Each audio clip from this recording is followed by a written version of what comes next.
ಸ್ನೇಹಿತರೆ ನಮಸ್ಕಾರ. ಕನ್ನಡ ಮಾಧ್ಯಮದ ಮತ್ತೊಂದು ಹೊಸ ವಿಡಿಯೋಗೆ ನಿಮ್ಮೆಲ್ಲರಿಗೂ ಕೂಡ ಪ್ರೀತಿಯ ಸ್ವಾಗತ. ಕನ್ನಡ ಮಾಧ್ಯಮವನ್ನು ನೀವಿನ್ನೂ ಸಬ್ಸ್ಕ್ರೈಬ್ ಮಾಡಿಲ್ಲ ಅಂತಂದರೆ ಮೊದಲಿಗೆ ವಿಡಿಯೋವನ್ನು ನೋಡಿ ಇಷ್ಟ ಆದರೆ ಸಬ್ಸ್ಕ್ರೈಬ್ ಮಾಡಿ.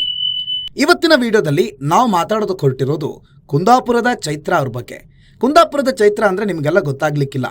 ಇವರ ಹೆಸರು ಚೈತ್ರ ಕುಂದಾಪುರ. ಈ ಹಿಂದೆ ಅಲ್ಲಿ ಸಣ್ಣ ಪುಟ್ಟ ಭಾಷಣಗಳನ್ನು ಮಾಡಿಕೊಂಡು ಹಿಂದೂ ಮುಸ್ಲಿಂ ನಡುವೆ ದ್ವೇಷಕಾರಿ, ಅವರ ನಡುವೆ ವೈಮನಸ್ಸು ವೈಷಮ್ಯವನ್ನು ಬಿತ್ತಾ ಇದ್ದಂಥ ಚೈತ್ರ ಈಗ ಬಿಗ್ ಬಾಸ್ನಲ್ಲಿದ್ದಾರೆ. ಬಿಗ್ ಬಾಸ್ನಲ್ಲಿ ಯಶಸ್ವಿಯಾಗಿ 50 ದಿನಗಳನ್ನು ಪೂರೈಸಿಬಿಟ್ಟಿದ್ದಾರೆ ಚೈತ್ರ ಕುಂದಾಪುರ. ಈ ಚೈತ್ರ ಕುಂದಾಪುರ ಯಾರು, ಅವ್ರ ಹಿಂದೆ ಏನು ಮಾಡ್ತಾ ಇದ್ರು, ಚೈತ್ರ ಕುಂದಾಪುರ ಇಡೀ ನಾಡಿಗೆ ಗೊತ್ತಾಗುವಂಥ ಕೆಲಸ ಏನೇನು ಮಾಡಿದ್ದಾರೆ ಮತ್ತು ಬಿಗ್ ಬಾಸಲ್ಲಿ ಅವರು ಏನು ಮಾಡ್ತಿದ್ದಾರೆ ಅದನ್ನು ಈ ವಿಡಿಯೋದಲ್ಲಿ ಇವತ್ತು ಸಂಕ್ಷಿಪ್ತವಾಗಿ ಹೇಳೋ ಪ್ರಯತ್ನ ಮಾಡ್ತೀನಿ, ಕೇಳಿಸ್ಕೊಳ್ಳಿ. ಈ ಚೈತ್ರ ಕುಂದಾಪುರ ಮೊದಲು ಕರ್ನಾಟಕದ ಹಲವು ಭಾಗಗಳಲ್ಲಿ ಭಾಷಣದಿಂದ ಫೇಮಸ್ ಆಗಿರೋರು. ಅಲ್ಲಲ್ಲಿ ಇವರನ್ನ ಭಾಷಣಕ್ಕೆ ಅಂತ ಕರೆಸ್ತಾರೆ, ಅಲ್ಲಿ ಹೋಗಿ ಇವರು ಭಾಷಣ ಮಾಡ್ತಾರೆ. ಇವರು ಎಂಥ ಭಾಷಣ ಮಾಡೋದು ಅಂತಂದರೆ ಸಮಾಜ ಒಂದಾಗೋ ಭಾಷಣವನ್ನು ಇವತ್ತಿನವರೆಗೂ ಇವರು ಎಲ್ಲೂ ಮಾಡಿದ್ದು ಕಂಡೂ ಇಲ್ಲ, ಕೇಳಿಸ್ಕೊಂಡೂ ಇಲ್ಲ. ಇವರು ಎಲ್ಲಿ ಹೋದರೂ ಹಿಂದೂ ಮುಸ್ಲಿಮರ ನಡುವೆ ದ್ವೇಷ ಬಿತ್ತೋದು ಅಥವಾ ಒಂದು ಕೋಮನ್ನು ಎತ್ತಿ ಕಟ್ಟೋದೇ ಇವರ ಭಾಷಣದ ಪ್ರಮುಖ ಅಂಶ ಮತ್ತು ಇವರನ್ನು ಕರೆಸೋದು ಕೂಡ ಅದೇ ಉದ್ದೇಶಕ್ಕೆ ಅನ್ನೋದು ನಿಮಗೆಲ್ಲರಿಗೂ ಗೊತ್ತಿರೋ ವಿಚಾರ. ಆದರೆ ಇಡೀ ನಾಡಿಗೆ ಈ ಚೈತ್ರ ಗೊತ್ತಾಗಿದ್ದು ವಿಧಾನಸಭಾ ಚುನಾವಣೆ ಸಂದರ್ಭದಲ್ಲಿ. ಗೋವಿಂದ ಬಾಬು ಪೂಜಾರಿ ಅನ್ನೋರಿಗೆ ಟಿಕೆಟ್ ಕೊಡಿಸ್ತೀನಿ ಅಂತೇಳಿ 5 ಕೋಟಿ ರೂಪಾಯಿ ಅವರಿಂದ ಪಡೆದು ಟಿಕೆಟೂ ಕೊಡಿಸ್ದೆ, 5 ಕೋಟಿನೂ ವಾಪಸ್ ಕೊಡದೆ ಈ ಚೈತ್ರ ಸ್ವಲ್ಪ ದಿನ ಪರಪ್ಪನಗ್ರಹಾರ ನೋಡಿದ್ರು. ಪರಪ್ಪನಗ್ರಹಾರದಲ್ಲೇ ಬಾಯಲ್ಲಿ ನೊರೆ ಬಂದು ಆಸ್ಪತ್ರೆಗೆ ಸೇರಿದ್ಲು. ಆಮೇಲೆ ಗೊತ್ತಾಯಿತು ಅದು ನೊರೆ ಬರೋದಕ್ಕೆ ಕಾರಣ ಆಗಿದ್ದು ಅಲ್ಲಿದ್ದ ಸೋಪ್ ಪೌಡ್ರು ಅಂತ.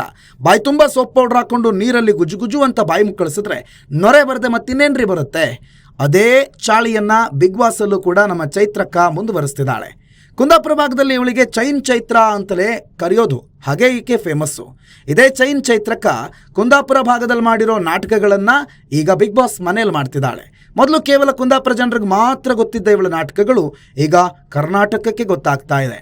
ಅದೇನೋ ಗೊತ್ತಿಲ್ಲ, ಪ್ರತಿ ವಾರ ಉಳ್ಕೊಂಡು ಪ್ರತಿ ವಾರ ಸೇವ್ ಹಾಕ್ಕೊಂಡು ಹೋಗ್ತಾ ಇದ್ದಾಳೆ. ಆದರೆ ಮಾನ ಮರ್ಯಾದೆ ಇದ್ದಿದ್ರೆ ಇಷ್ಟೊತ್ತಿಗಾಗಲೇ ಬಿಗ್ ಬಾಸಿಂದ ಹೊರಗಡೆ ಬರಬೇಕಿತ್ತು.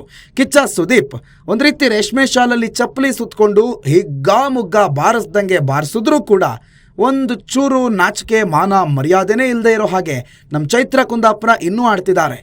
ಮತ್ತು ಫನ್ ಏನು ಅಂತಂದರೆ ಅಷ್ಟೆಲ್ಲ ಹೇಳಿದ ಮೇಲೂ ಅಷ್ಟೆಲ್ಲ ಜನ ಹೇಳ್ತಾ ಇರೋ ಮೇಲೂ ಚೈತ್ರಕ್ಕಂಗೆ ತಾನು ಮಾಡ್ತಿರೋದು ಏನು ಅಂತ ಗೊತ್ತಾಗ್ತಾ ಇಲ್ಲ. ಅದನ್ನೇ ಕಂಟಿನ್ಯೂ ಮಾಡ್ಕೊಂಡು ಹೋಗ್ತಾ ಇದ್ದಾಳೆ.